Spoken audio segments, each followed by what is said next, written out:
Hi, welcome to our channel of IGNOU Audiobooks, Indira Gandhi National Open University, School of Interdisciplinary and Transdisciplinary Studies, SOTS, Postgraduate Diploma in Environmental and Occupational Health, PGDO, MEV 002 Environmental and Occupational Hazards, Block 1 Natural Hazards, Unit 4 Weather-Related Coastal Hazards, 4.0 Introduction.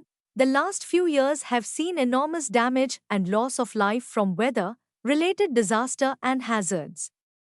A disaster or catastrophe is defined as a situation or event which overwhelms local capacity, necessitating a request to a national or international level for external assistance, an unforeseen and often sudden event that causes great damage, destruction, and human suffering. 9 out of every 10 of these disasters are now climate-related. High-impact weather events have drastic impacts on society, natural ecosystems and leads great economical and personal damage. Extreme events are of both natural and anthropogenic origin and are of widespread concern mainly because of their damaging consequences. The most damaging weather-related hazards or disaster includes tropical cyclones or hurricanes, thunderstorm, tornadoes, coastal storms, tsunami, El Niño, floods, etc. This unit will describe tropical cyclones also, popularly known as hurricanes or typhoons, thunderstorm, tornadoes, coastal storms, tsunami, and global warming. 4.1 Objectives. After completing this unit, you will be able to describe tropical cyclones, hurricane, typhoon and cyclones, and the process of their formation, explain the characteristics and the process of formation of thunderstorm, describe the process of formation of tornadoes and destruction caused by them, and explain tsunami and El Niño. 4.2 Tropical cyclones, hurricane, typhoon and cyclones. Tropical region is considered as the region between the Tropic of Cancer, 230 north, and the Tropic of the Capricorn, 230 south, of the Earth. The weather characteristic in this region is called tropical weather, and tropical cyclones, TC, are one of the most important tropical weather system and among the most devastating of all natural hazards. Tropical cyclones are capable of producing very strong winds, particularly near its center, torrential rainfall and associated storm surge. Globally, tropical cyclones rank with floods as the most lethal geophysical hazards. Tropical cyclone can also be very destructive, often causing severe and widespread damage to coastal communities, infrastructure and ecosystems. Technically, a tropical cyclone is a cyclone that originates over tropical oceans and is driven principally by heat transfer from the ocean. Intense synoptic scale cyclones in the tropics are called tropical cyclones. As for all cyclones, tropical cyclones have low pressure in the cyclone center near sea level. Also, the low-altitude winds rotate cyclonically, counterclockwise in the hemisphere, around the storm and spiral in towards the center. Tropical cyclones are called hurricanes over the Atlantic, Caribbean, Gulf of Mexico, and Eastern Pacific Oceans. They are called typhoons over the Western Pacific. Over the Indian Ocean and near Australia they are called cyclones. Hurricanes differ from mid-latitude cyclones in that hurricanes do not have fronts. Hurricanes have warm cores while mid-latitude cyclones have cold cores. Hurricanes can persist to 2-3 times longer than typical mid-latitude cyclones. At maturity, the tropical cyclone is one of the most intense and feared storms of the world. Winds exceeding 90 ms, 175 knots, have been measured, and its rains are torrential. Tropical cyclones are initiated by a large variety of disturbances, including easterly waves and monsoon troughs. Once formed, they are maintained by the extraction of heat from the ocean at high temperature and heat export at the low temperatures of the tropical upper troposphere. After formation, tropical cyclones usually move to the west and generally slightly poleward, then may recurve, that is, move into the mid-latitude, westerlies and back toward the east. Not all tropical cyclones recurve. Many dissipate after entering a continent in the tropics, and a smaller number die. Over the tropical oceans, 4.2.1 classification of cyclones. Cyclones are classified as tropical or extratropical based on their place of origin and the temperature of their center or core region. 1. Tropical cyclones, TCS, derive their energy from latent heat acquired from evaporation of water at the ocean surface that is subsequently released upon condensation at greater heights. Earth's rotation drives cyclonic winds at low levels in the atmosphere toward the resulting low pressure, the I.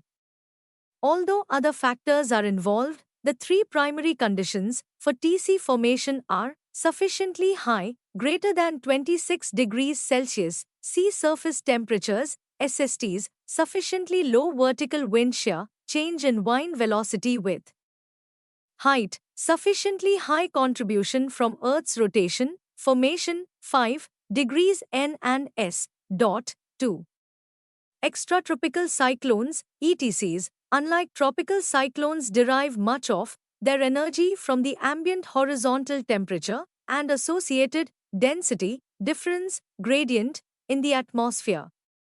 This gradient represents a pool of potential energy that a developing storm can convert to rotational, wind, or kinetic energy. As colder, denser air wedges itself under the warmer air, the center of gravity is lowered and the resulting reduction in potential energy is manifested as kinetic energy by the developing cyclone. The density difference across the temperature front is supported by vertical wind shear or increasing westerly wind speed with height in the mid-latitudes. 3. Subtropical cyclone, STCs, are a non-frontal low-pressure system that has characteristics of both tropical and extratropical cyclones. Like tropical cyclones, they are non-frontal, synoptic scale cyclones that originate over tropical or subtropical waters and have a closed surface wind circulation about a well-defined center. In addition, they have organized moderate to deep convection but lack a central dense overcast. Unlike tropical cyclones, subtropical cyclones derive a significant proportion of their energy from baroclinic sources and are generally cold core in the upper troposphere, often being associated with an upper level low or trough. In comparison to tropical cyclones, these systems generally have a radius of maximum winds occurring relatively far from the center, usually greater than 60 nanometers, and generally have a less symmetric wind field and distribution of convection. Although cyclone is the general meteorological term applied to a large low-pressure system with winds circulating inward toward its center, various terms are used to describe these systems in different parts of the world. The terminology for strong tropical cyclones, hurricane, typhoon and cyclones are different terms used for tropical cyclones. The term hurricane is used in the western North Atlantic, Central and Eastern, North Pacific, Caribbean Sea and Gulf of Mexico, and the term typhoon are used in the western North Pacific in the Indian Ocean and western South Pacific. Tropical cyclones are called cyclones. In the case of tropical cyclones, when the maximum sustained wind near the center exceeds 119 km per hour, they are called severe cyclonic storm in the North Indian Ocean. The possibility for the formation of tropical cyclones in the South Atlantic Ocean and the South Atlantic Ocean and the southeastern Pacific is very low due to the cooler sea surface temperature and higher vertical wind shear. TCs develop at latitudes usually greater than 050 from the equator and they reach their highest intensity while they are located over warm tropical waters. In the Atlantic and Eastern Pacific Oceans, these storms are called hurricanes after a Caribbean word for an evil god of winds and destruction. In the Pacific Ocean west of the international dateline, 180 longitude, and north of the equator, the storms are called typhoons after a Chinese word for scary wind or wind from 4 directions. hurricanes in the Pacific Ocean south of the equator and Indian Ocean are referred to using some variation of cyclone, a term coined from the Greek word meaning coil of a snake. Table 4.1 Classification of cyclones, hurricanes, typhoons based on geographic location. Hurricane North Atlantic Ocean, the Northeast Pacific Ocean, east of the dateline, or the South Pacific east of 160 Typhoon Northwest Pacific Ocean west of the dateline, severe tropical cyclone Southwest Pacific Ocean west of 160 or Southeast Indian Ocean east of 90 severe cyclone North Indian Ocean, tropical cyclone Southwest Indian Ocean. The oceanic basins where tropical cyclones form on regular basis are 1. Atlantic Basin, including the North Atlantic Ocean, the Gulf of Mexico, and the Caribbean Sea. 2. Northeast Pacific Basin, from Mexico to about the dateline. 3. Northwest Pacific Basin, from the dateline to Asia including the South China Sea. 4. North Indian Basin, including the Bay of Bengal and the Arabian Sea. 5. Southwest Indian Basin, from Africa to about 100 6. Southeast Indian Australian Basin, 100 to 142 7. Australian Southwest Pacific Basin, 142 to about 120 watts. Naming cyclones, only a small percentage of all cyclones are given names, either to identify where they form or to track their movement. Extratropical cyclones, especially those that become snowstorm, are sometimes named for the geographic area where they form, example Alberta Clipper. In contrast, all tropical depressions that develop into tropical storms and hurricanes are given individual names by government forecasting centers. These names are established by international agreement through the World Meteorological Organization, WMO. An official name is assigned once the maximum sustained winds of a tropical depression exceed 63 kilometers tilde 39 mi per hour and it becomes a tropical storm. Names are assigned sequentially each year from a previously agreed upon list for the region in which the storm forms. For example, in the Atlantic Ocean, the first three names for 2014 are Arthur, Bertha, and Cristobal. For 2015 they are Anna, Bill, and Claudette, and for 2016 Alex, Bonnie, and Colin. Naming tropical storms and hurricanes helps forecasters keep track of multiple storms moving across the ocean at the same time. A tropical cyclone has different names throughout its average 12-day life cycle, depending on the wind speed. Tropical disturbance, a slight rotary circulation with no strong winds. A. Common occurrence in the tropics. There are several different types of tropical disturbances: an easterly wave, a West African disturbance line, Wadal, a disturbance in the intertropical convergence zone, ITCZ, a trough or cold, low in the upper troposphere, or an old polar front. Tropical depression, a rotary counterclockwise circulation with the highest sustained wind of 39 miles per hour.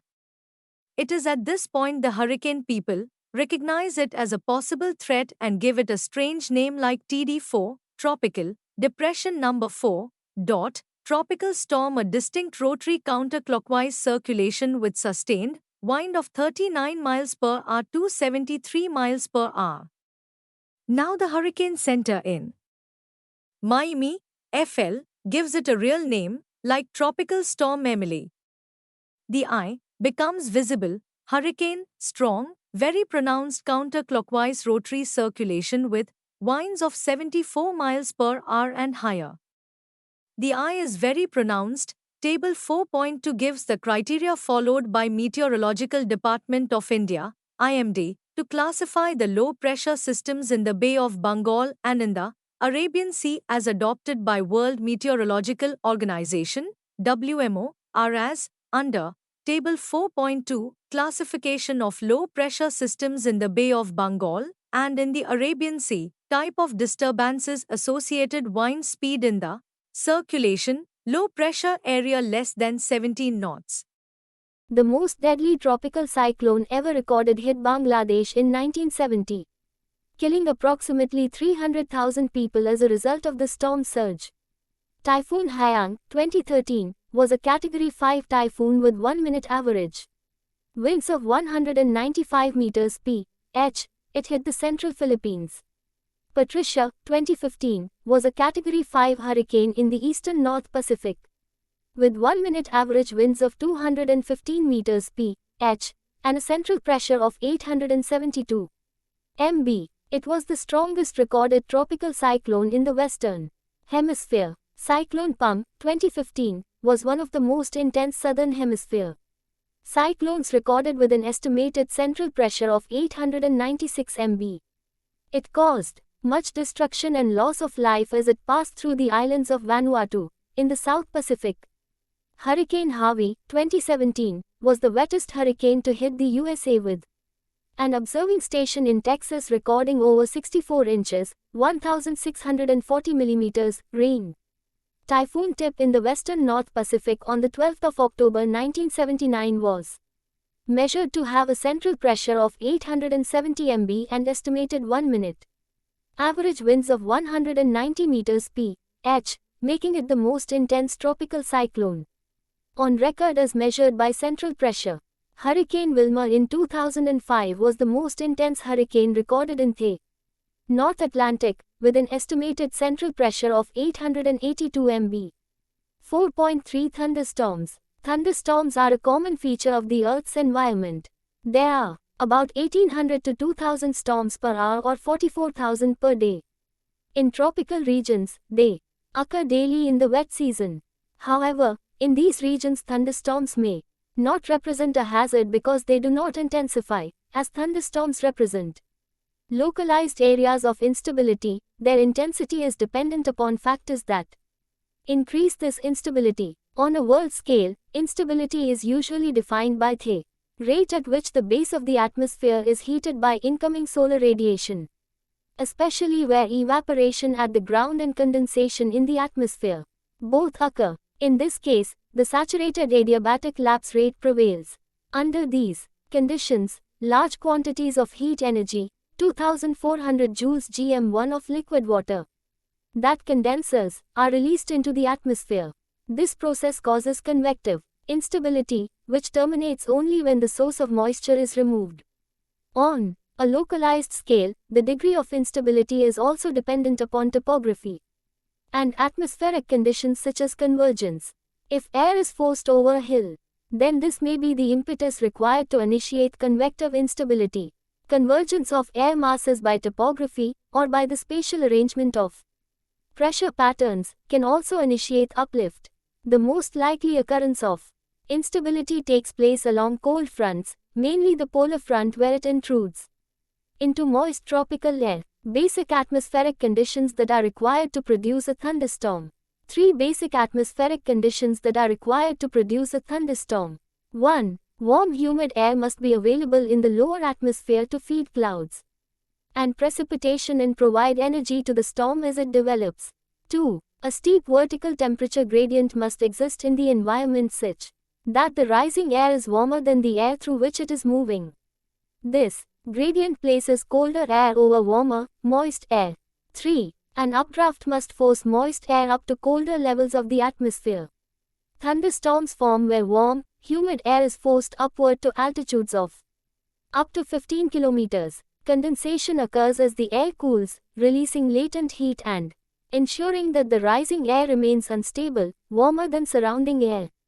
Thunderstorms may occur as relatively isolated, short-lived events or as longer duration severe storms depending upon the conditions that cause the air to rise. Thunderstorms form where warm, humid air is forced upward at cold fronts or as a result of differential heating at Earth's surface.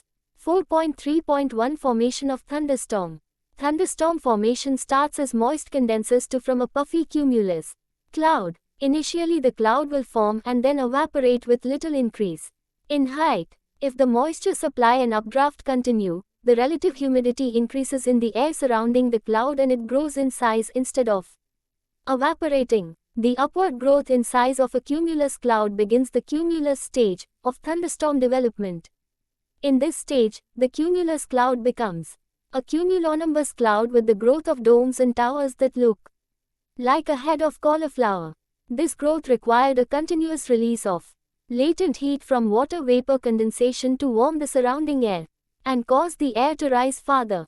As the domes and towers grow upward, precipitation starts by one of two mechanisms. 1. First, growth of the cloud into colder air causes water droplets to freeze into ice crystals and snowflakes. The larger snowflakes fall until they enter air that is above freezing and melt to form raindrops. 2. Second, in warm air in the lower part of the cloud, large cloud droplets collide with smaller droplets and coalesce to become raindrops. Once raindrops are too large to be supported by updrafts in the cloud, they begin to fall, creating a downdraft. The mature stage of thunderstorm development begins when the downdraft and falling precipitation leave the base of the cloud. At this stage, the storm has both updrafts and downdrafts, and it continues to grow until it reaches the top of the unstable atmosphere. Commonly, this upper limit of growth is the tropopause. At this point, the updrafts may continue to build the cloud outward to form a characteristic anvil shape. During the mature stage, the storm produces heavy rain, lightning and thunder, and occasionally large chunks of ice, known as hail. The final or dissipating stage begins when the upward supply of moist air is blocked by downdrafts at the lower levels of the cloud. Downdrafts incorporate cool, dry air surrounding the cloud and cause some of the falling precipitation to evaporate. This evaporation further cools the downdraft and limits the updraft of warm humid air. Deprived of moisture, the thunderstorm weakens, precipitation decreases, and the cloud dissipates. Most individual thunderstorms, sometimes called air mass thunderstorms, last less than an hour and do little damage. 4.4 Tornadoes. A tornado is a rapidly rotating vortex of air protruding funnel-like towards the ground from a cumulonimbus cloud. Most of the time, these vortices remain suspended in the atmosphere, and it is only when they connect to the ground or ocean surface that they become destructive. Tornadoes are related to larger vortex formation in clouds. Thus, they often form in convective cells such as thunderstorms, or in the right forward quadrant of hurricane at large distances greater than 200 kilometers from the area of maximum winds. In the latter case, tornadoes herald the approach of the hurricane. Often, the weakest hurricanes produce the most tornadoes. Tornadoes are a secondary phenomenon, in which the primary process is the development of a vortex cloud. Given the large number of vortices that form in the atmosphere, tornadoes are generally rare. However, because vortices can be generated by a myriad of processes, tornadoes have no one mechanism of formation.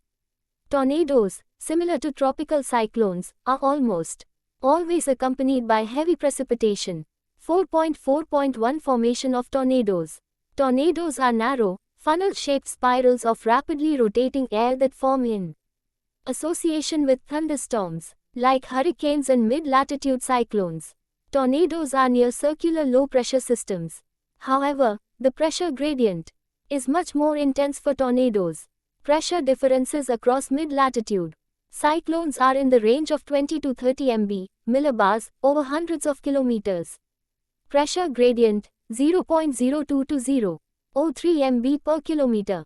Hurricanes may experience pressure gradients of more than 100 MB over shorter distances, approximately 0.2 to 2 MB per kilometer, but large pressure differences in tornadoes occur over distances measured in hundreds of meters. Extreme pressure gradients of up to approximately 0.1 to 1 MB may possible for tornadoes, generating the strongest natural winds on Earth with wind velocities of up to 500 km per hour.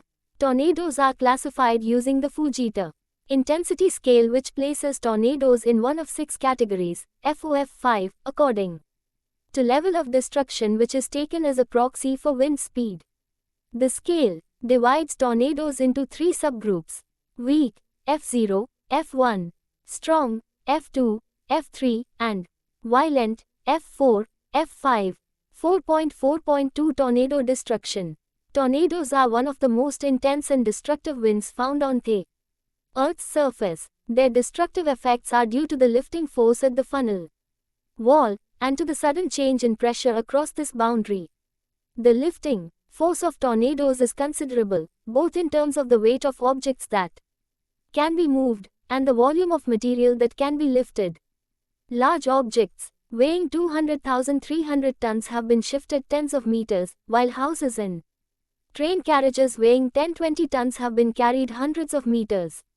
Tornadoes are also able to suck up millions of tons of water, which can be carried in the parent cloud. Tornadoes have been known to drain the water from rivers, thus temporarily exposing the bed. The most destructive mechanism in a tornado is the deep in barometric pressure across the wall of the funnel. Air pressure in buildings affected by a tornado is the main reason for the total devastation of buildings, whereas adjacent structures or remaining remnants appear untouched. 4.5 Introduction to Coastal Hazards.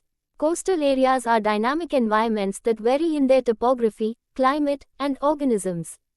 In these areas, continental and oceanic processes converge to produce landscapes that are capable of rapid change. The impact of hazardous coastal processes is considerable because many populated areas are located near the coast. In the United States, it is expected that most of the population will eventually be concentrated along the nation's 150,000 kilometers, approximately 93,000 miles of shoreline, including the Great Lakes.